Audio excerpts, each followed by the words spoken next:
जौना के चक्कर में रह रहे हो ना, वो वहीं पर रह जाएगा। अब बाद में जैया फिर मुलाकात के चक्कर में रहते रहते क्या करता है, अपने पढ़ाई को भूल जाता है। वो तो कि दिहल नीतीश जी के साइकिल पर अभी चढ़ते बड़ा का, हम तो बहन गई मम्मी या तू पढ़ते बड़ा का।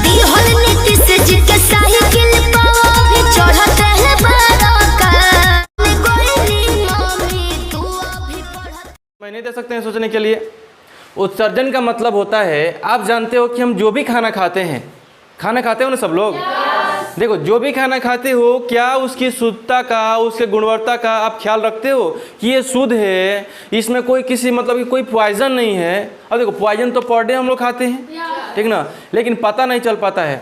आप बैगन खाते हो, आलू खाते हो, टमाटर खाते हो, जितना भी चीज़ खाते हो ना, उसके सहारे कुछ कुछ पॉइजन हो, मतलब क्या होता है हम लोग के शरीर में जाता है, ठीक ना। अब देखो कहने का मतलब क्या है, आप जानते हो कि आजकल का जो खेती हो रहा है, खेती देखते हो ना, मान लो बैगन है तो बैगन पे दवा सबसे ज़्यादा मतलब छिड़काव होता है, क्योंकि कीड़ा सबसे ज़्यादा मात्रा में कहाँ पे लगते हैं, क्यों लगते हैं, क्योंकि वो स्पंजी होता है। स्पंजी समझ रहे हो ना, कीड़ा उसको आसानी से छेद कर सकता है, ठीक ना। तो देखो अब हुआ क्या कि कीड़ा उसमें आसानी से छेद कर सकता है। अब हुआ हम लोग दवा का छिड़काव कर रहे हैं तो पॉइजन उस छेद के रास्ते भी जा सकता है। और देखो दवा का छिड़काव करते हैं ना, तो जो फल किसी प्रकार का होता है ना, उसको अपने अंदर अवशोषित कर लेता है, ठीक ना।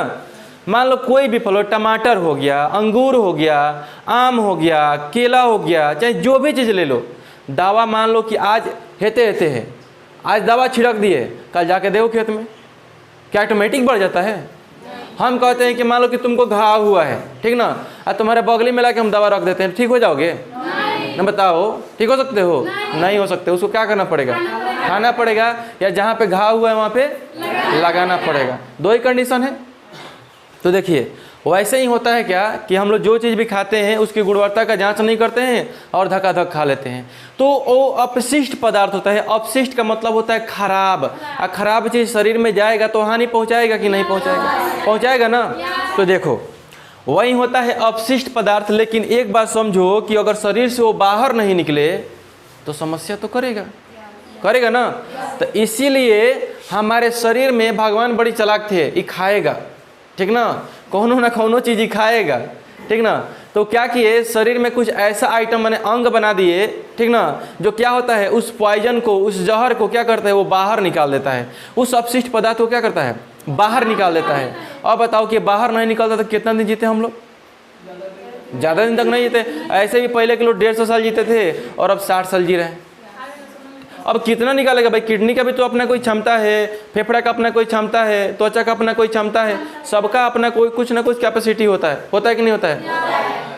आप बताओ 50 किलो उठाते हो, हम बोले 1 क्विंटल उठाओ, 10 जाएगा वही जी ना, 10 जाओगे ना, कैपेसिटी के अनुसार काम होता है, ठीक ना। तो देखो हर अंग का कुछ ना कुछ कैपेसिटी होता है, बात समझ गए। अब यहाँ से ये समझने के लिए मिल रहा है कि ये देखो उत्सर्जन का मतलब हुआ क्या कि हमने खाया पॉइजन, चाहे जो चीज़ भी अपशिष्ट पदार्थ खाया, कुछ अंग ऐसे होते हैं उसको किसी न किसी माध्यम के जरिए बाहर निकाल देते हैं, उसी को उत्सर्जन कहते हैं, समझे। अब देखिए हम लोग डेफिनेशन के माध्यम से थोड़ा समझ लेते हैं जो लिखे हैं हम। हमारे शरीर में अनेक प्रकार के अपशिष्ट पदार्थ यानी कि खराब चीज जाता है, ओके, उसे बाहर निकालने की प्रक्रिया को उत्सर्जन कहते हैं। जो वहां से बाहर निकल रहा है ना, उस प्रक्रिया को क्या कहते हैं, और जो निकाल रहा है उसको उत्सर्जी अंग कहते हैं, ठीक ना। अंगे तो निकाल रहा है ना, शरीर के अंदर का कोई सिस्टम है उसको बाहर उसको निकाल रहा है, ठीक ना। तो अब देखिए यहाँ से दो भयंकर क्वेश्चन ऑब्जेक्टिव में तैयार करता है, ठीक ना, कि अपशिष्ट पदार्थ को निकालने की प्रक्रिया को क्या कहते हैं, उत्सर्जन, आ जौन ओकरा के निकालता है तौना के दो गो भयंकर क्वेश्चन तैयार हुआ ऑब्जेक्टिव में, ठीक ना। हम लोग दोनों चीज को देखते हुए चलेंगे। अगर आपसे कोई पूछता है, अब क्वेश्चन यहाँ पे सबसे ज़्यादा इम्पोर्टेंट आता है, ये बताओ कि हमारे शरीर में उत्सर्जी अंग कई प्रकार के होते हैं, बताओ लो। पढ़त केहू नहीं के मन से, नहीं पढ़ोगे ना बड़ी समस्या होगा, ना जानते हो। अच्छा आगे हम बताए हैं पढ़ाई 2 चीज़ के लिए होता है, सही से बताइए, बन गई ना। एगो शादी के लिए, एक नौकरी के लिए, एक नौकरी के लिए। तो तू कहाँ चाहिए पढ़ लो नौकरी के लिए, नौकरी के लिए। तो नौकरी के लिए पढ़, माने नौकरी खातिर पढ़ बोलो तो यहीं तो पढ़ाई होला। नौकरी के लिए पढ़ोगे तो उसमें जज्बा जुनून सब होना चाहिए, ठीक ना। नहीं तो वो जानते हो ना, ये हम लोग बेस बनाते हैं, ठीक ना। यहाँ पे ये सब बेस बन रहा है, यहीं बेस लेकर के नहीं जाओगे तैयारी करने के लिए ना, तो वहाँ पे फंस जाओगे। और मान लो कि अभी क्या है, मतलब नहीं पढ़ने का क्या क्या कारण हो सकता है बताओ। ना पढ़े का कौन कौन कारण हो सकता है? ना पढ़े के बहुत सारे कारण हो सकता है। एक बड़ा कारण हो सकता है फ्री फायर, पबजी है, बोलो पेट दर्द करता। देखो वो कई गो बहाना ये बड़ा नहीं बोलो, ठीक ना। लेकिन आगे जाए क्या कहलो, हम ग्रेजुएशन पास बने, ग्रेजुएशन पास बने और हम क्या हो गए नहीं बेरोजगार। तो बेरोजगार ना हो बोलो तो क्या होगा बोलो।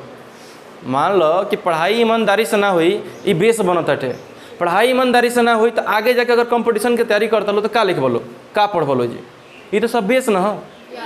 बेस तुम्हारे पास रहेगा तो आगे जाओगे तो अच्छा से पढ़ाई समझ में आएगा, ठीक ना। ना तो समझते हो कि जावना के चक्कर में रह रहे हो ना, वो वहीं पर रहले रह जाएगा। अब बाद में जैया फिर मुलाकात हुई, अरे कहियो ना कहियो तो मुलाकात हुई नू। देखो आजकल लड़का हो या लड़की हो, वो दोनों लड़का लड़की के चक्कर में रहते रहते क्या करता है, अपने पढ़ाई को भूल जाता है। वो तो गलत बोल रही कि सही बोल रही, रियल फैक्ट है, गलत बात नहीं की, रियल फैक्ट बा, ठीक ना। अगर मान लो कि कोनो रास्ता पर मुलाकात फिर हो गई 5 साल के बाद तो क्या हुई है, दोनों जना बतियाई लो ना बतियाई लो। अब बात हुई तो पता बा कौन तरीका से हुई। एगो बहुत पहले गाना ही रहे, तालोग पता बा, तालोग के ना पता हुई, ठीक ना। आ ना पढ़बो लो नू तो तोहर लोग से तुहे घटना घटी।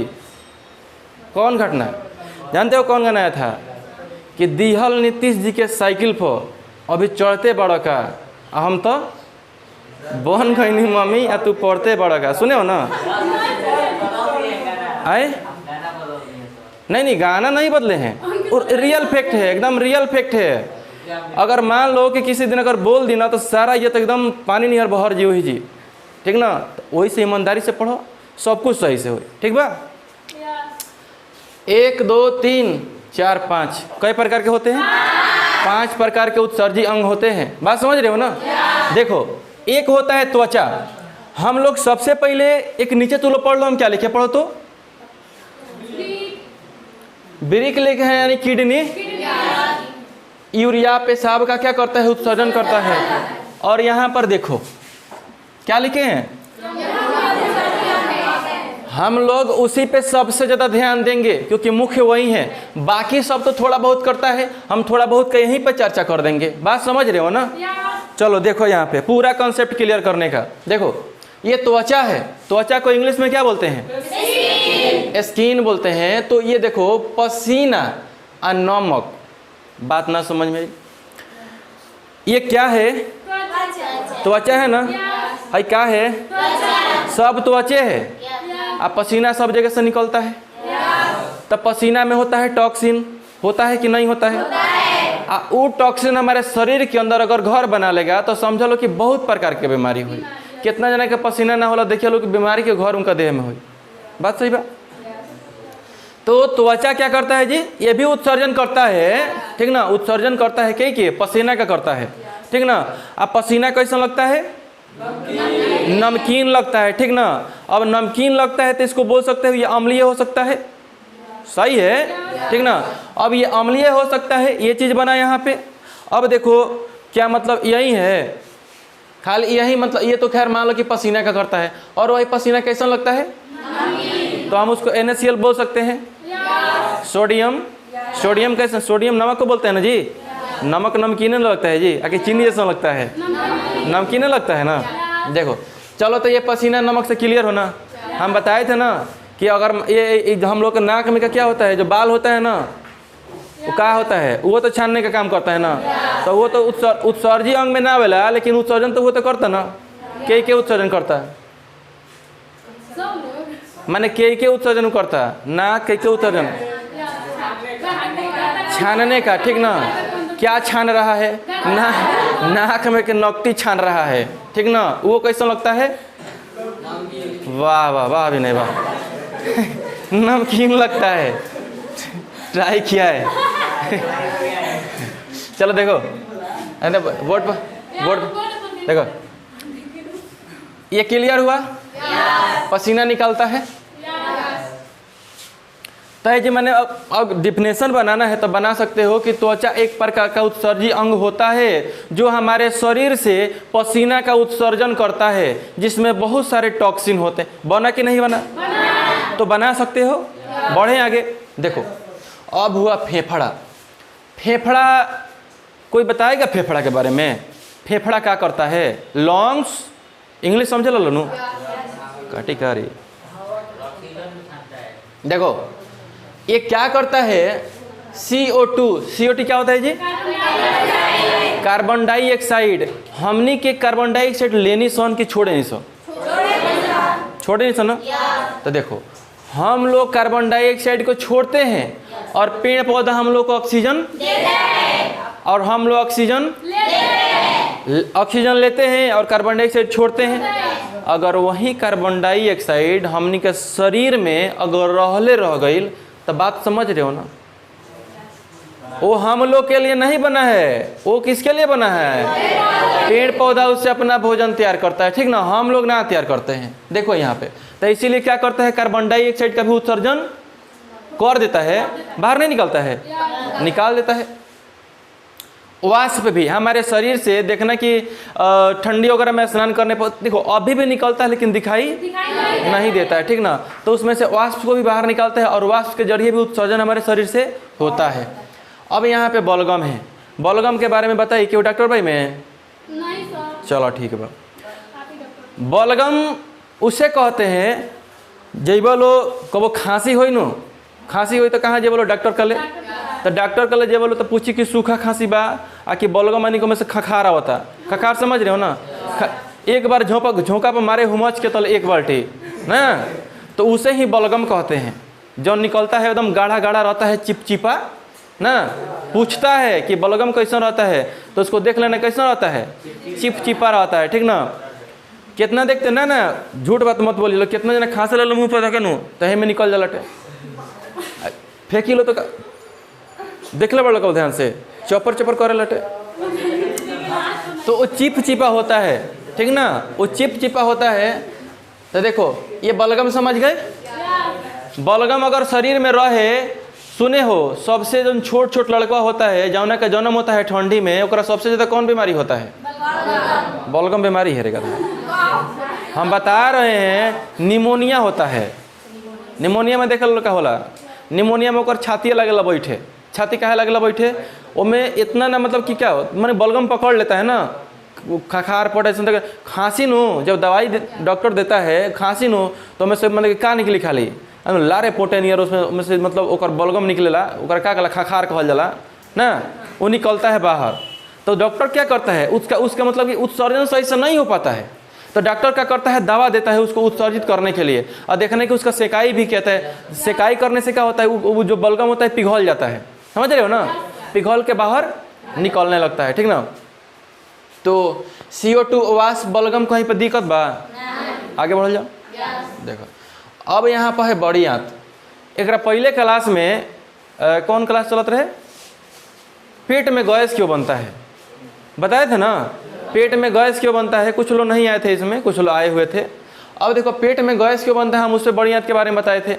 और उससे पहले अगर मतलब कि अगर इसको अच्छा से जानना चाहते हैं बड़ी आंत छोटी आंत के बारे में, तो क्या है, वो वीडियो से पढ़ा है ना पाचन तंत्र का, जाके उसको देख लीजिए, क्लियर हो जाएगा। लेकिन यहाँ पे हम थोड़ा सा बताएंगे आपको, बड़ी आंत के बारे में बताएंगे।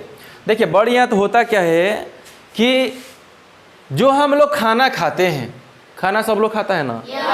खाना खाते हो तो कहने का मतलब क्या है? कुछ भोजन पच जाला और कुछ भोजन नहीं पचता है।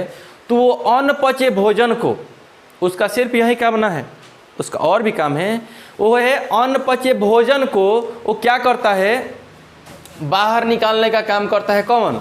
बड़ी आंत करता है। मान लो कोनो चीज़ खा ले, कितना होरहे बकोट लेता है। होरहा समझ रहे हो? बाल को पका दिया जाता है तो उसका रूप बदल जाता है, उसको बोलते हैं होरहा बोलते हैं, ठीक ना? तो कितना सुबह होरहे जाके रख देता है, गलत बोल रहे हैं जी। तो देखो वो अनपचा भोजन है, वो नहीं पचा। अगर पच गया होता तो देखो ये बड़ी आंत है, उसको क्या करता है, बाहर निकालने का काम करता है, ठीक ना। ओकरा के किडनियों नहीं के पिसले, बात समझ रहे हो ना। ओकरा के अमाशयों नहीं के गलैले, कोनो भी रस काम नहीं के कैले। हमारे शरीर में अमाशय से लेके, अग्नाशय से लेके, लीवर से लेके, पित्त से लेके, छोटी आंत से लेके कितना उसमें पाचक रस बनता है ना जी। अब इतना पाचक रस बनने के बावजूद भी उसमें क्या हुआ है, नहीं पचा। तो अनपचे भोजन है वो क्या करेगा, शरीर के अंदर रहेगा। हम बताए थे ना, कहीं कहीं ऐसा मान लो कि अपेंडिक्स होता है ना, फंस जाएगा उसमें तो दिक्कत कर देगा। अपेंडिक्स सब किसी के शरीर में होता है, हमारे में है, तुम लोगों में है, लेकिन किसी किसी का एक्टिव हो जाता है तो उसका ऑपरेशन करके बाहर निकालना पड़ता है। अपेंडिक्स की बीमारी सुन ले बोलो ना। अपेंडिक्स होता है कि मैं कौन चीज़ अगर फंस जाऊँ ना, पॉइजन बना लेला, पॉइजन समझ रहे हो, जहर बना लेता है। और उसी को लोग बोलता है कि फट जीता आदमी मर जाए, ठीक ना। तो उसको फटने से पहले क्या करता है, उसको ऑपरेशन करके बाहर निकाल लिया जाता है, ठीक है। तो देखो, तो इसीलिए सभी खाना का उत्सर्जन होना जरूरी है, ठीक ना। तो देखो ये क्या करता है, बड़ी आंत करता है, अनपचे भोजन को बाहर निकाल के फेंक देता है लेटरिन के रास्ते। अब देखो तुम लोग बताओ कि जो लेटरिन रहता है वो पीला क्यों रहता है, बताओ। उसमें एक रस मिला हुआ रहता है, जिसे बोलते हैं हम लोग बिलरुबिन बोलते हैं। क्या बोलते हैं, ऑब्जेक्टिव क्वेश्चन तैयार करेगा यहाँ पे। क्या रहता है, बिलरुबिन रहता है। बिलरुबिन के चलते वो क्या रहता है, पीला दिखता है, ठीक ना। कोनो चीज़ खाओगे ना, हरिहरो खाओगे तो पियरे होगा। देखो यहाँ पे ये क्या किया, अवशोषण करता है। अब देखो बढ़िया, जो अनपचे भोजन को अवशोषण करता है, ऑब्जेक्टिव क्वेश्चन तैयार करेगा कि वो प्रक्रिया को क्या कहते हैं, तो उसे काइल कहते हैं। क्या कहते हैं, काइल कहते हैं। चलिए आगे चलते हैं। ये है यकृत। यकृत क्या करता है बाबू, इस बात को ध्यान से समझना, बहुत ही इंपॉर्टेंट चीज़ है यहाँ पे। ये है यकृत कि अमोनिया को यूरिया में परिवर्तित करता है। ये क्या करता है, अमोनिया को, अमोनिया बड़ा खतरनाक चीज़ है। अमोनिया बड़ा खतरनाक चीज़ है। उस समझ जाओ हमारे शरीर के अंदर अगर 3-4 घंटा अगर रह जाए ना पानी, तो पानी जानते हैं पेशाब बन जाता है ना। तो देखो सबसे पहले क्या करता है, यकृत जो होता है ना, यकृत यानी कि लीवर, हम बताए थे, लीवर के बारे में बताए हैं तुम लोगों को, ठीक ना, कि लीवर अमोनिया को यूरिया में परिवर्तित कर देता है। जब तक अमोनिया यूरिया में परिवर्तित नहीं होगा तब तक पेशाब नहीं होता है, ठीक है। अब देखो ये देखो क्या होता है, तुरंत पेशाब क्यों हो जाता है कि अमोनिया जो होता है ना वो यूरिया में बदल जाता है। अगर यूरिया बन जाए, अगर कोई पेशाब नहीं करेगा तो फिर से वो अमोनिया बन जाएगा 3 घंटा के बाद से, ठीक ना। अब अमोनिया बन गया तो अमोनिया हम बताए बड़ी खतरनाक, ये पॉइजन बन जाएगा शरीर में, ठीक ना। तो वो भी क्या करता है, इन्फेक्शन पहुंचाता है शरीर को, ठीक ना। तो अमोनिया किस में बदल रहा है जी, यूरिया में बदल। ये बदलने का काम कौन कर रहा है, यकृत कर रहा है। ब्रिक पे चलते हैं, जो कि सबसे इंपॉर्टेंट चीज़ है, किडनी। देखिए यूरिया और पेशाब का क्या करता है, उत्सर्जन करता है। जो भी लोग पेशाब करता है तो किस रूप में करता है, यूरिया के रूप में करता है। देखो ये यूरिया के रूप में होता है, बात समझे। लेकिन एक चीज़ ध्यान रखना आप लोग, यहाँ पे होता है, हम बता रहे क्या, यूरिया के बारे में। जो ताज़ा लोग पेशाब करता है ना, वो गंध नहीं देता है, ठीक ना। वो 3-4 घंटा तो रह जाता है ना। तो देखना क्या होता है कि मान लो कि कहीं जाना देखना, शहर वहर में जाओगे तो कहीं एगो जगह खुला सा रहता है, सब लोग वहीं पे जा करके करना प्रारंभ कर देता है।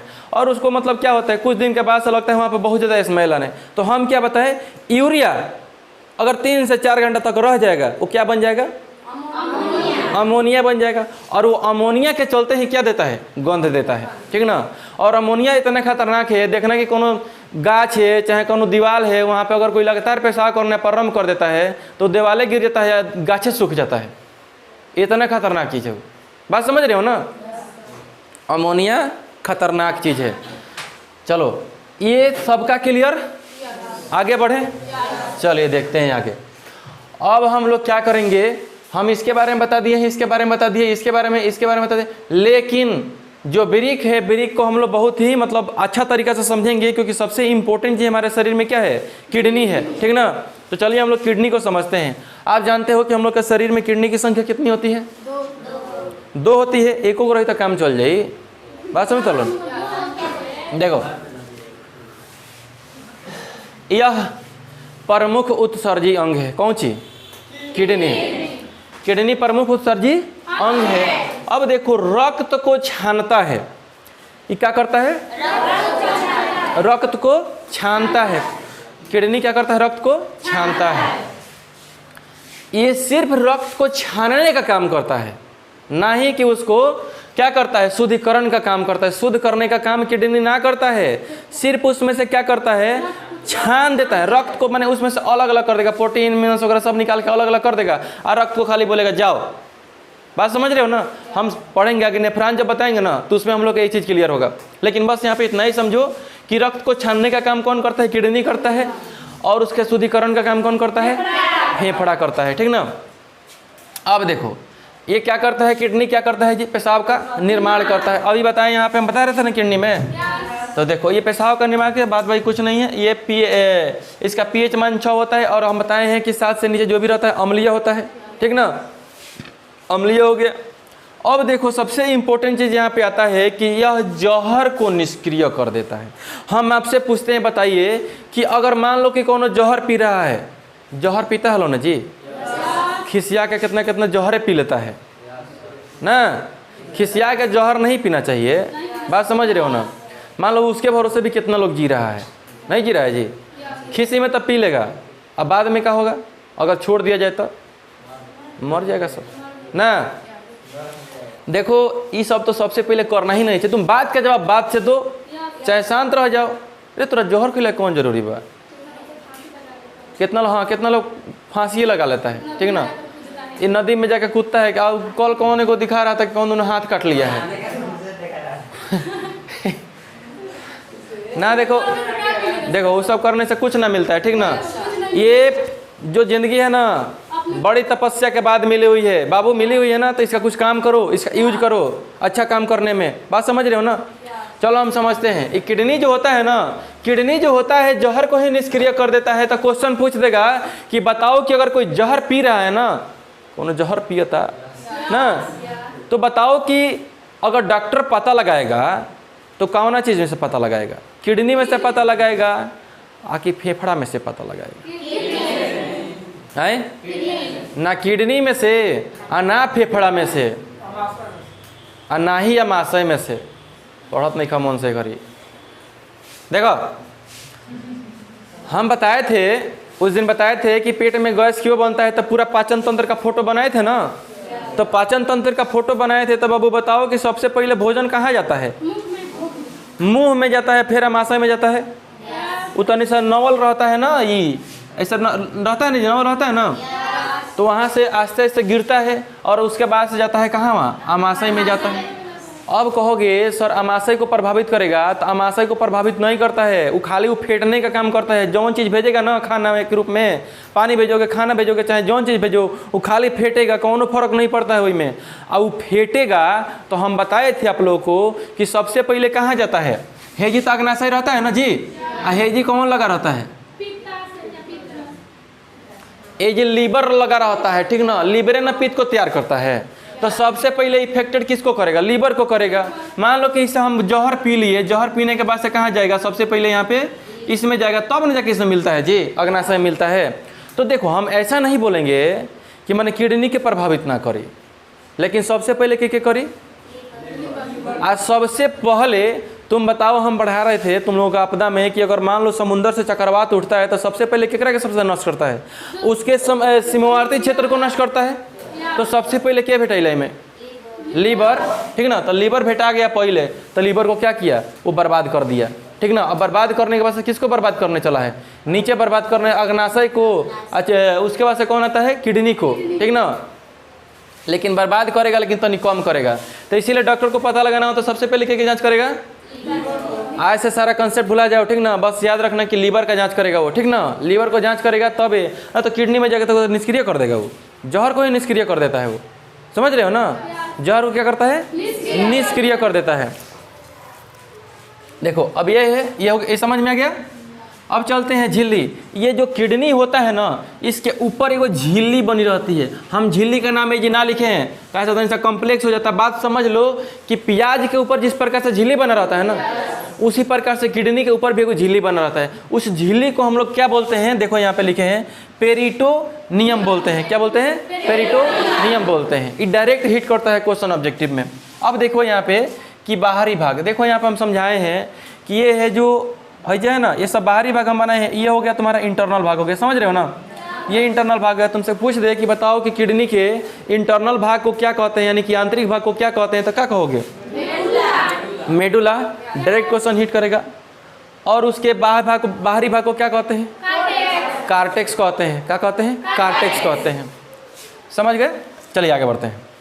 अब प्रवेश द्वार, कहीं से ना कहीं से तो प्रवेश करता है ना जी किडनी में कोनो आइटम, ठीक ना। तो देखो इसके ऊपर से ये सब लगा रहता है ना, इसी में से प्रवेश करेगा। इसमें से प्रवेश करने के बाद सबसे पहले इधर जाएगा चाहे इधर आएगा।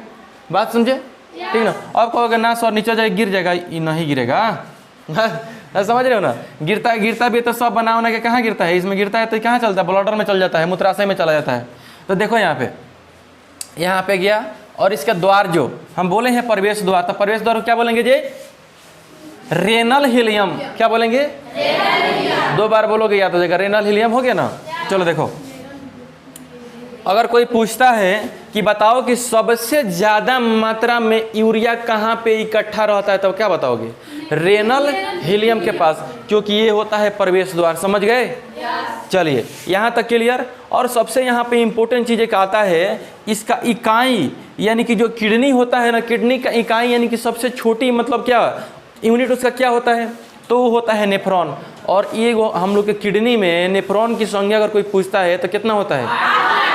लगभग 8 लाख।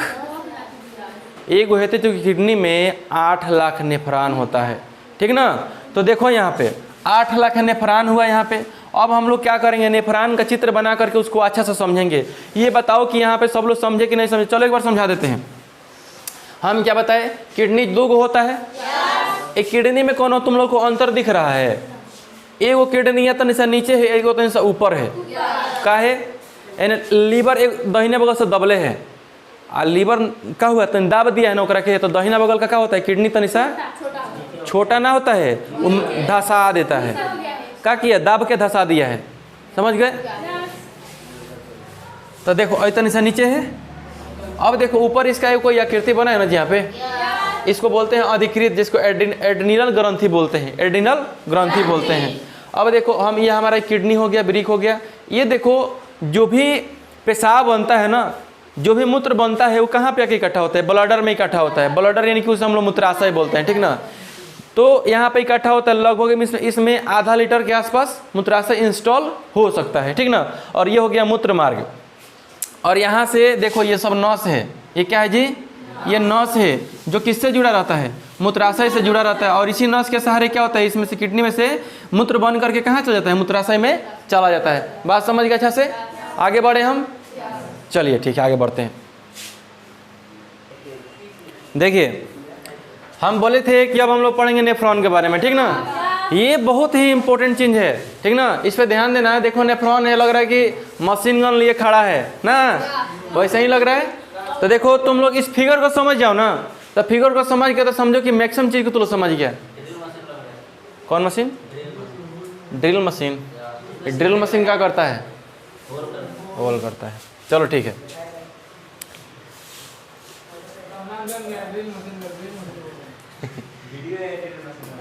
देखिए अब ये तार लगे भूत नहीं पढ़ ले। अच्छा देखो पहले जानते हो क्या होता था? अब पहले नहीं, अभी भी देखना ना कि लोग बोलता है भूत के बारे में सुने हो? भूत के बारे में?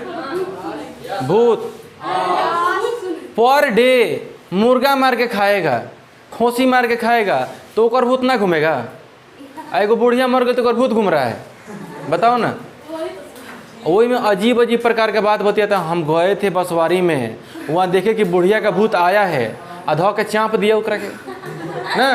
अब मान लो सुनो, आ कहीं मान लो कि खोसी मार के खैलो बोलो, ठीक ना, आ कहीं खोसी आओ भूत बन के अधो के सिंह से खुरपे दो, तो ये सब भूत पिचास कुछ ना होता है, ठीक ना। ये सब बनाया हुआ है। बुढ़िया का भूत घूमता, आ खोसिया का भूत नहीं घूमा ना। हाँ अब मुर्गा के ये नेफ्रॉन है। अब नेफ्रॉन में जो आप ये आगे का जो स्थिति देख रहे हैं, लग रहा है कि अंडा खा रहा है ना। तो देखो इसको बोलते हैं ग्लोमेरुलस बोलते हैं। तो आप बताओ कि भाई ग्लोमेरुलस है, ये भाई ग्लोमेरुलस जो है उनका काम क्या होता है? हमनी का कान है, कान का कुछ काम है बातों को सुनना, और नाक का काम का है सूंघना। तो देखो ऐसे ही ये किडनी के अंदर 8 लाख संरचनाएं पाई जाती है, एक राजेशन 8 लाख, समझ गए। तो लगभग 8 लाख, जितना बड़ा मतलब कहने का मतलब साइज में अगर मान लो हम लोग ऐसे अगर दुबला पतला है, हम लोग दुबले पतले हैं ना जी, कौन खास मोटा थोड़ी है। तो देखो हम लोग से आदमी होगा तो 8 लाख के आसपास होता है, और कोई मैंने बड़ी साइज में कोई महिला मान लो, ठीक ना, मैंने कोई भी हो सकता है, ठीक ना, कोई भी हो सकता है। अगर मान लो जेसीबी के आकार में है तो कहते जेसीबी के आकार में किडनी होगा ना, तो वही है। देखो ये बॉकेट नियर फैले है, बॉकेट देख रहे हो ना, जेसीबी के बॉकेट जैसा है। तो मान लो कोई जेसीबी जैसा महिला हो चाहे जो भी हो, तो उसमें क्या होगा, किडनी भी बड़ा होगा, तो उसकी संरचना भी ज़्यादा मात्रा में पाया जाएगा। बस में मत चिढ़ा लो, देखो तुम लोग महिला थोड़ी ना हो। तब देखो ये आगे होता है ग्लोमेरुलस। ग्लोमेरुलस जो संरचना होती है, हम यहाँ पर लिखे कि नहीं लिखे हैं, ग्लोमेरुलस बोलो, और उसके बाद का जो संरचना होता है उसे बोलते हैं बोमेट कैप्सूल। बोमेट बोलो, बोमेट संपुट या कैप्सूल संपुट, ठीक ना, इसका नाम होता है, ठीक ना, और ये नाम भी होता है और इसका कुछ काम भी होता है, ठीक ना। तो हम पढ़ेंगे अंत में चल करके नेफ्रॉन। पहले आता है ग्लोमेरुलस, और उसके बाद से आता है बोमेन संपुट, और उसके बाद से आता है नेफ्रॉन। चलो ठीक है, चुप रहो। अब देखो ये जो ग्लोमेरुलस है, ये समझ लो कि तीनों भाई है। सबसे बड़ा का भाई कौन है, ग्लोमेरुलस, ओकरा बाद से आता है बोमेन, और ओकरा बाद से है नेफ्रॉन, ठीक ना। तो देखो यहाँ पे ये ग्लोमेरुलस का काम होता है अल्ट्रा फिल्ट्रेशन। तो अल्ट्रा का मतलब समझो चाहे मत समझो, लेकिन फिल्ट्रेशन का मतलब समझते हो ना, फिल्टर के छानना, क्या करना, देखो है जी निस्पंदन, ओकर हिंदी है शुद्ध अगर हिंदी बोल दिया नु तो आगे वाला के हालत खराब हो जाए, समझ रहे हो ना। तो शुद्ध हिंदी के चक्कर में ना पड़ो। यहाँ पे देखो ये निस्पंदन अगर बोल दिए तो समझो कि निस्पंदन का होता है, लेकिन फिल्ट्रेशन, तो फिल्ट्रेशन जाओगे ना घर पे तो फिल्टर वाला पानी घर के बूढ़ो व्यक्ति बोलता है, जो नहीं पढ़ा है वो भी बोलता है फिल्टर के पानी है, बोलता है ना। तो देखो ये फिल्टर का पानी है, फिल्टर का पानी सॉरी वो नहीं है, ये फिल्ट्रेशन का काम करता है कौन, ग्लोमेरुलस। अगर मुँह देख रहे हो ना, यही काम करता है। दिया है कि रक्त से कणों को, क्या हो मोबाइल लेके उतर लो, मोबाइल बंद रख लो। देखो फिल्ट्रेशन का काम करता है कि डिस्टर्ब होता है, ठीक ना, समझता नहीं है बात को, हाँ साइलेंट रखो। रक्त से कणों को छानता है। तो देखो हमारे रक्त के अंदर अनेक प्रकार के पार्टिकल्स पाए जाते हैं, कण पाए जाते हैं। देखो हम बताए थे कि क्या बोलते हैं बताओ, कि आरबीसी ना होता है जी, आरसी भी कह के हम कंफ्यूज हो जाते हैं, ठीक ना। आरबीसी होता है रेड ब्लड कार्पल्स बोलो, ठीक ना। तो कार्पल्स यानी कि लाल रक्त कणिकाएं, समझ रहे हो ना। देखो तो रक्त में बहुत प्रकार के कण होते हैं, वो क्या करता है, एक करके छान लेता है। कौन छानता है जी, ग्लोमेरुलस क्या करता है, छान देता है, और शुद्ध रक्त को क्या करता है, भेज देता है, ठीक ना। देखो अब रक्त आया सब चीज़ लेके, उनमें तुमको क्या था, प्रोटीन था, मिनरल्स था, अनेक प्रकार के आइटम था, सब में से क्या किया, माने कि छान लिया और खाली शुद्ध रक्त को भेज दिया। हम बताए थे तुम लोग को कि रक्त का शुद्धिकरण किडनी में नहीं होता है, लिखवाए थे कहाँ होता है, फेफड़ा में होता है। क्योंकि तुम जानते हो कि हमारे ब्लड के अंदर ऑक्सीजन होता है। बताओ गलत है कि सही है, सही है ना। हमारे शरीर में ऑक्सीजनित रक्त पाया जाता है ना। तो ऑक्सीजन जाके कहाँ मिलेगा, फेफड़ा में तो मिलेगा ना। तो फेफड़ा में जाता है, ऑक्सीजन मिलता है तो बढ़िया से क्या करता है, फिल्टर हो जाता है। तो देखो ये जो ब्लड आ रहा है होने से के में नेफ्रॉन के अंदर, तो मुँह पर जब आ रहा है तो ग्लोमेरुलस है, ये कहता है कि आओ तो रकम छान देते हैं। तो कौन छानता है, ग्लोमेरुलस उसको छान देने का काम करता है, और शुद्ध ब्लड को भेजता है तुम जाओ, और वहीं ब्लड जा करके फेफड़ा में मिल जाता है और ऑक्सीजनित हो जाता है और पूरे शरीर में दौड़ने लगता है। अब देखो सबसे बड़ी कहानी यहाँ पे क्या खिलती है, ये बोलता है बोमेन, रे तू गाधा है। ये बोमेन क्या बोलता है, इसको गाधा बोलता है, ठीक ना। पगला क्या किया, उसमें का जो था मतलब जो मैंने इंपॉर्टेंट चीज था सब छान लिया। मान लो ब्लड में था ना, ब्लड में तो इंपॉर्टेंट चाहिए कि नहीं चाहिए, सब चीज़ छान लिया और बाद से खाली कह रहा है कि तू जाओ खाली शुद्ध शुद्ध ब्लड भेज दिया और बाकी सब उनमें से छान लिया कि अंदर के जितना मटेरियल होता है, इंपॉर्टेंट चीज़ जो होता है। तो ये क्या किया कि बोला कि ना ऐसा काम नहीं चलेगा। बोला कि आवश्यक पदार्थ पुनः अवशोषण करता है। कौन? बोमेन। फिर ओकरा के खींच के बुलाता है, ठीक ना, ना ना ऐसे काम ना चलेगा, तुमको खाली रक्त के साथ भेज रहा है, रक्त के साथ जाओगे तो काम नहीं चलेगा, ठीक ना, कुछ लेकर के जाओ यहाँ से, इंपॉर्टेंट चीज़ को छान दिया है और से तुमको खाली भेज दिया। तो देखो क्या करता है, बोमेन फिर से उसको ऑब्जर्व करता है अपने अंदर और इंपॉर्टेंट चीज को क्या करता है, कुछ उसको देता है और तो बोलता है तब जा। देखो यहाँ पे आने से क्या होता है, ब्लड का पुनः अवशोषण होता है, ठीक ना। पुनः अवशोषण मतलब क्या होता है, पुनः उसमें से छानता है कुछ चीज़ों को, ठीक ना। अब उसके बाद से देखो यूरिया को अलग कर देता है। अब देखो वो क्या किया, ये ग्लोमेरुलस छान करके भेज दिया था, ठीक ना, और जब उसको फिर से बुलाता है तो क्या करता है, इसमें से यूरिया को छान देता है। किस में से? ब्लड में से। क्या किया, यूरिया को छान दिया और वही यूरिया जो होता है ना क्या करता है, नेफ्रॉन को दे देता है। किसको देता है? नेफ्रॉन को देता है। नेफ्रॉन को यूरिया कौन दिया? बोमेन दिया। बोमेन दिया और वही यूरिया पेशाब के रूप में बाहर निकल जाता है। देखो कितना कारनामा हेजी से लेके हेजी ले हुआ है। अब तो मान लो कि ये नहीं ना कहोगे कि मतलब किडनी खाली बनाता, किडनी के अंदर तो बहुत सारे पार्टिकल्स होते हैं काम करने वाले होते हैं ना। तो किडनी के अंदर ये ग्लोमेरुलस आए, बोमेन आए, तब जाके नेफ्रॉन को मिला, तब जाके पेशाब के रूप में बाहर निकाला। साथ ही साथ कुछ किडनी का बीमारी भी आता है, किडनी में कुछ बीमारी भी आता है। आपने सुना होगा स्टोन के बारे में, स्टोन के बारे में नहीं सुने हैं? पत्थरी, पत्थरी के बारे में सुने हैं ना? पत्थरी होता है, ओकरा के जानते हो कितना हो दबोगे तो फूटेगा नहीं, पत्थरी नहीं कि पत्थर के जैसन, समझ रहे हो ना, लपेगा लेकिन फूटेगा नहीं। दांते से काटोगे ना तेहू पे ना फूटेगा, वो इतना बरियार होता है वो। देखो यहाँ पे तो किडनी में एक बीमारी होती है जिसे बोलते हैं स्टोन। क्या बोलते हैं जी? पत्थरी, ठीक ना। और ये पत्थरी होता कैसे है, अगर शरीर में हमारी किडनी में ज़्यादा मात्रा में ऑक्सीलेट, ठीक ना, यहाँ पे लिखे है ना कैल्शियम ऑक्सीलेट अगर इकट्ठा हो जाता है ना। अब पूछोगे सर कैल्शियम ऑक्सीलेट किससे ज़्यादा मात्रा में मिलता है, तो देखिए जो टमाटर का बीज होता है ना, कच्चा वाला जो टमाटर होता है, जो बीज होता है ना, उससे कैल्शियम ऑक्सीलेट ज़्यादा मात्रा में मिलता है। तो हम आप कहोगे कि सर आज के बाद तो टमाटर खाली छोड़ देंगे, ऐसा नहीं है। आप कोनो चीज़ खाओ लेकिन एक कैपेसिटी तुम्हारा जितना है ना, माने जितना तुम्हारे अंदर उसका क्षमता है पचाने का उतना ही खाओ। अति सर्वर्त वर्जते, सुने हो ना, ज़्यादा कभी भी किसी भी के लिए भी क्या होता है, खतरनाक होता है, ठीक ना। देखो एक्सेस ऑफ क्या बोलते हैं उसको, excess of everythings always harmful, ठीक ना। यानी इसका मतलब यही हुआ कि अति सर्वर्त, ये भी जो है ज़्यादा अगर होगा तो फिर दिक्कत हो जाएगा, समझ रहे हो ना। देखो यहाँ पे तो ये क्या होता है, कैल्शियम ऑक्सीलेट ज़्यादा मात्रा में इकट्ठा हो जाता है। तो हम कह रहे हैं कहा कि हमारा तो पहले से तन तनी पथरीसन महसूस होता है, दर्द करता है किडनी, हाँ ये जी करता है, दर्द करता है। तो अब बताओ कि वो दर्द करता है, ओकरा बाद से जांच करवा ले, किडनी में पथरी बन रहा है, ओकरा बाद से धो के टमाटर कस के दम क्या कर रहा है, हुमच के खा रहा है, समझ रहे हो ना। तो क्या करेगा, और उसको बढ़ाएगा कि नहीं बढ़ाएगा। अब मान लो कि घाव पहले से तन दर्द कर रहा है, वो पे नमक छिड़क रहे हैं, तो और दर्द करे कि ना करे, करेगा ना। तो देखो इसको एक्टिव मत करो। देखो ये यही होता है, स्टोन नामक बीमारी होता है, कैल्शियम ऑक्सीलेट ज़्यादा मात्रा में बन जाने के चलते।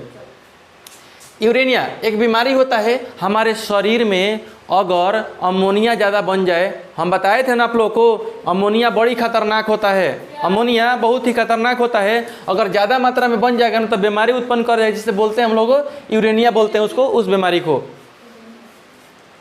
अब देखो तो ये समझ गए, अमोनिया इतना ज़्यादा मात्रा में बढ़ जाएगा तो। अब देखो यहाँ पे ग्वाट यानी कि गठिया।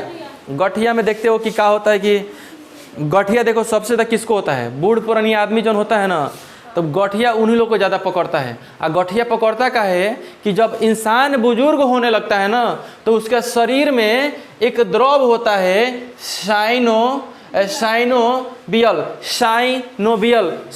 द्रव क्या होता है, कम हो जाता है। और क्या होता है, उसी के चलते साइनोबियल दबाव के चलते ही हम लोग का जो हड्डी है ना मूव कर रहा है। समझो कि ग्रीस का काम करता है, ग्रीस समझते हो ना, खूब चिकन होता है, ये ग्रीस का काम करता है, ये चोई चोई नहीं कर रहा है, देख रहे हो ना।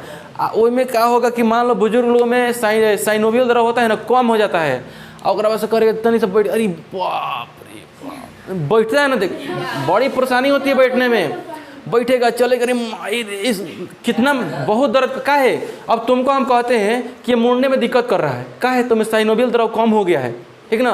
अब क्या करेंगे, वो करके डालोगे बहरी से, ग्रीस लगाओगे नहीं ना, डॉक्टर के पास जाओगे, दवा देगा, वहाँ पे साइनोवियल द्रव बनना स्टार्ट हो जाता है, ठीक ना।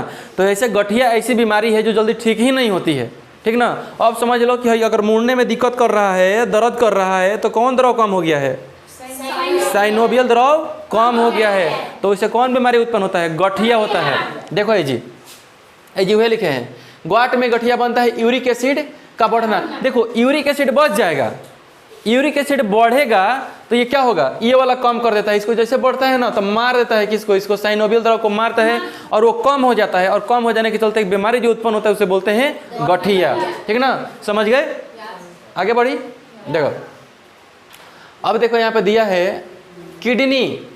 तो किडनी जो होता है ना, मान लो कि कोनो का किडनी खराब हो गया, अगर तुम लोग क्वेश्चन कर सकते हो कि सर मान लो जी कि अगर हमारा एगो किडनी खराब हो गया तो का एगो पर जिंदा रहेंगे, आराम से, कोनो दिक्कत नहीं है, एकदम वैसे ही जी होगा जैसे 2 किडनी वाला जी रहा है, कोनो दिक्कत नहीं होगा। बात समझ रहे हो। अब देखो, अब कहो कि दोनों किडनी हटा दिया जाए तो किडनी मेन उत्सर्जी अंग है, और किडनी को हटा देते हैं तो हमारे शरीर के अंदर जो पॉइजन बन रहा है वो निकालेगा कौन। सबसे बड़ी सोचने वाली बात है, बताओ, अगर किडनी हमारे दोनों शरीर से निकाल दिया, दोनों 2 किडनी है ना जी, दोनों को बाहर निकाल कर रख देते हैं झोरा में, ठीक ना। और बाद से बोलते हैं कि खाते हैं पीते हैं या जीते हैं, तो खाते पीते जीते नहीं, लटक जाइएगा ना। हाँ, उत्सर्जन का काम करता है कौन, किडनी, मेन उत्सर्जी अंग है, इसीलिए उसको हम शरीर से अलग नहीं कर सकते हैं। एगो रही उतना ही काम करी, कोनो दिक्कत नहीं है, ठीक बा। देखो समझ गए, गठिया समझ गए। और देखो हाँ, यहाँ पे है कि अगर मान लो कि तोरा घर के कोनो माने बीमार पड़ा है, वो मर गया, आइए वो के पास किडनी का प्रॉब्लम है, तो ओकरा में से किडनी निकाल करके मरा है ना, तो मरने से 48 घंटा पहले ही, 48 घंटा के बाद से किडनी नहीं निकाल सकते हो। बात समझ गए। तो 48 घंटा खराब हो जाता है, ठीक ना। तो किडनी को 48 घंटे से पहले ही क्या करना पड़ेगा, दोनों को एगो हेजी सुताना पड़ेगा, एगो हेजी सुताना पड़ेगा, एक में से चीर के निकाल के एक में ढुका देना पड़ेगा, ठीक ना। तो 48 घंटा से पहले, ये डायरेक्ट क्वेश्चन हिट किया है, ठीक ना। इस चीज़ पर ध्यान रखिएगा। एक चीज़ अब इसमें अंतिम बचा हुआ है, ध्यान दीजिएगा, हम लोग पढ़ेंगे नहीं, 2 चीज़ बचा हुआ है। पेशाब है तो ये तो सब कुछ समझा दिया, लेकिन फिर भी एक बार लिख दिया अलग से कि आप लोगों को समझ में आएगा, दिक्कत नहीं होगा, ठीक ना। समझने का, रटने का नहीं। हाँ, ना तो दोबारा समझ लीजिए। चलिए, पेशाब में जो होता है ना, जल कितना % होता है, 95। कितना, 95। तो 95 तो प से 95 और प से पानी, समझ रहे हो ना। तो पानी कितना, 95। अब देखो इसमें यूरिन है, कितना % होता है, 2% होता है, और उसके बाद से अदर, तो 100% नहीं हो गया। अब अदर में कुछ चीज़ भरा रहता है, ठीक ना। मान लो प्रोटीन भी, मिनरल्स भी कई प्रकार के निकल करके बाहर चलता है पेशाब के रास्ते, ठीक ना। तो देखो इसमें हो जाएगा आपका 95% पानी, यूरिन हो जाएगा कितना, 2%, अदर हो जाएगा 3%। अब देखो एक तुम लोग को हम पहले हम लोग का बात छिड़ा हुआ था कि पेशाब जो होता है अम्लीय होता है कि क्षारीय होता है, क्या होता है, कैसे, क्योंकि इसका pH मान 7 से कम होता है, और 7 से ऊपर होगा तो क्या हो जाएगा। चलिए अच्छा है, समझ रहे हैं बात को। अब चलिए, तो स्वभाव इसका कैसा होता है, पूछ देगा कि बताइए कि पेशाब का स्वभाव कैसा होता है, अम्लीय होता है कि क्षारीय होता है, तो क्या मारिएगा। अब देखिए, अब यहाँ पे है पेशाब, देखते हो कभी कभी बीमारी होता है ना तो वो पीला हो जाता है, ऐसे जनरली भी मतलब ज़्यादा नहीं लेकिन थोड़ा बहुत रहता है। तो देखिए वो पीला क्यों होता है कि आप जो दवा खाते हो, दवा तो मैक्सिमम बीमारी में सब लोग खइबे करता है, ठीक ना। उसमें किस चीज़ का मात्रा बढ़ता है जी, यूरोक्रोम। किसका बढ़ता है, यूरोक्रोम। यहाँ पे आप लोग को हम ट्रिक एगो दे रहे हैं, जो लोग मोबाइल धारी है, मोबाइल धारी समझ रहे हो ना, मोबाइल धारी जो लोग मोबाइल चलाते हैं, तो आप लोग क्रोम चलाते हो, क्रोम को देखना खूब बड़े सजैले रहता है, इसे उसमें पियर रहता है, कहीं ना कई कलर का रहता है उसमें, तो समझ यूरोक्रोम। वो क्या है, क्रोम चलाते हो, ये क्या है देखो, तो ये कहाँ चला गया, यहीं पर है यूरोक्रोम। तो क्रोम से तुम लोग समझ सकते हो इस बात को ना, तो ये यूरोक्रोम हो जाएगा, पीला होता है उसी के चलते। क्लियर, आगे बढ़े ना। अब यही ये गंध क्यों देता है, बहुत पहले बता चुके हैं, दीवार गिराता है, पेड़ सुखाता है ना। कौन? अमोनिया किस रास्ते से निकलता है? पेशाब के रास्ते बाहर निकलता है। और गाछ पर 2-4-10 दिन कर दो तो क्या होगा, गाछे सुखा देगा वो ना। चलो, कितना लड़का तो टिसाई से कर देता है, समझ रहे हो ना। चले देखिए यहाँ पे, अब मुख्य उत्सर्जी पदार्थ, इस चीज़ को समझना बहुत ही मतलब इम्पोर्टेंट है।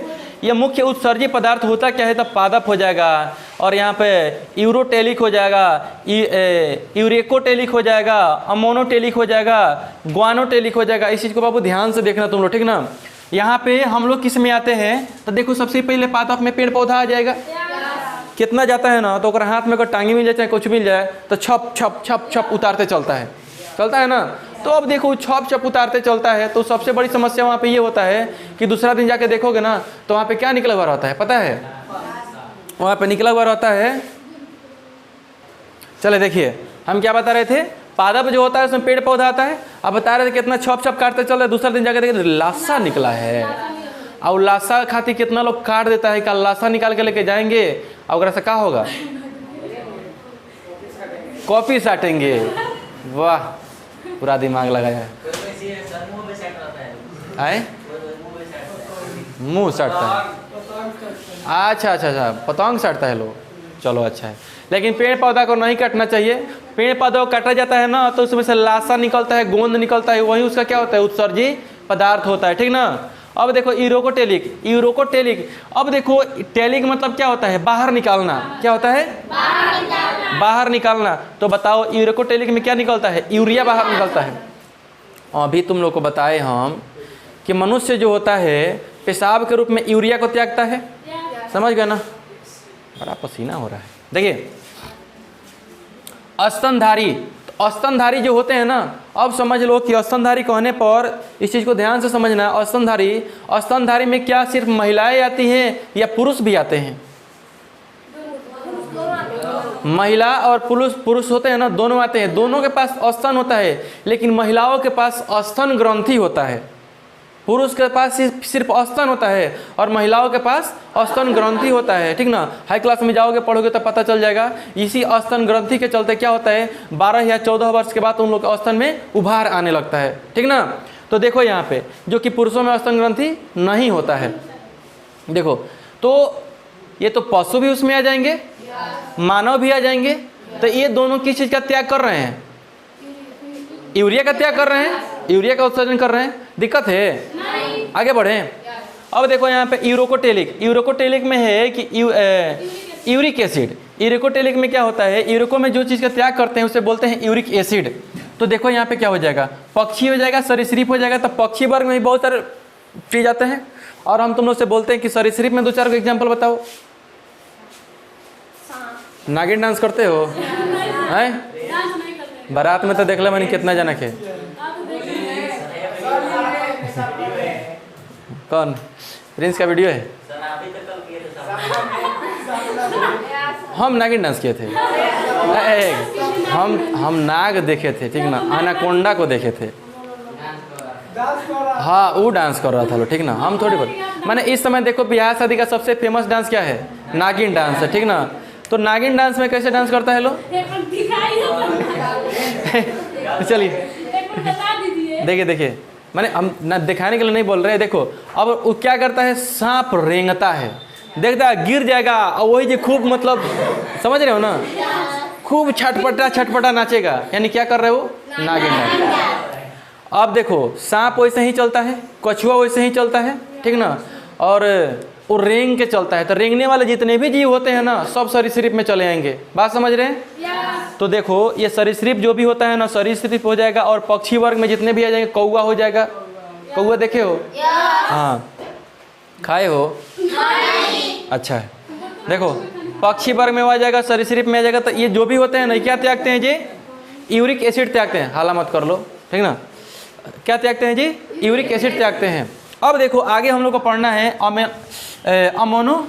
अमोनोटेलिक में अमोनिया का उत्सर्जन। तो हम लोग अमोनिया का उत्सर्जन नहीं करते, हम लोगों में अमोनिया यूरिया में बदल जाता है और तब जाके यूरिया का त्याग करते हैं। दिक्कत है कहीं पे? नहीं ना। तो देखो अमोनिया को डायरेक्ट कौन त्याग देता है? तो वो होता है इसमें मछली और कीट। ये क्या करते हैं?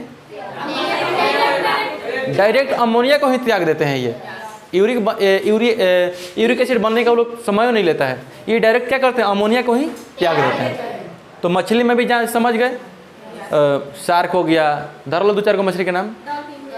गांव वाला गौरा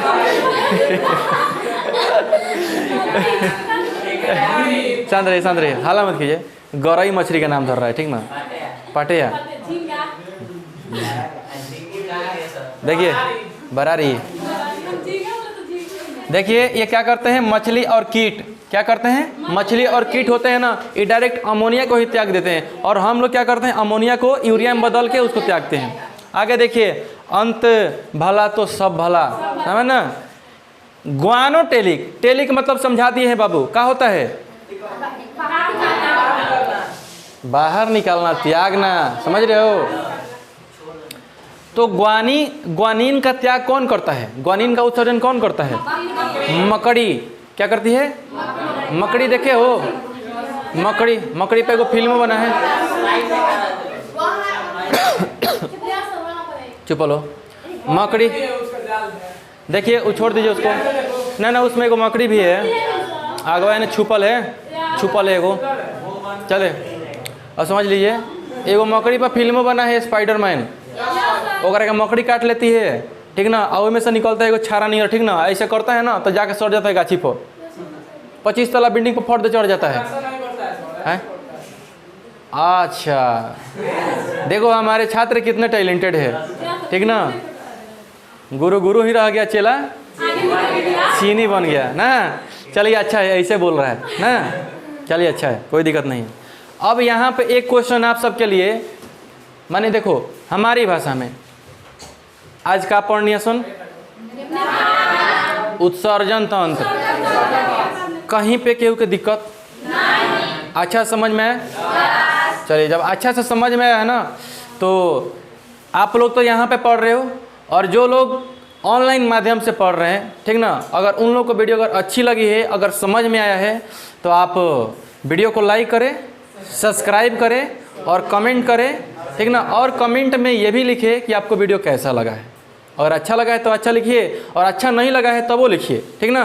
तब मैंने, अगर आपको लगता है कि नहीं हमको दूसरे टॉपिक पे किस मैंने वीडियो चाहिए, कि नहीं हमारे अंदर ये कमजोरी है, हमको ये समझ, रक्त परिसंचरण तंत्र समझ में नहीं आता है, उस पर वीडियो बनना चाहिए, हम ज़रूर बना करके आप लोगों को देंगे, ठीक है? तो मिलते हैं एक नए वीडियो में, एक नए एनर्जी के साथ। तब तक के लिए जय हिंद, जय भारत।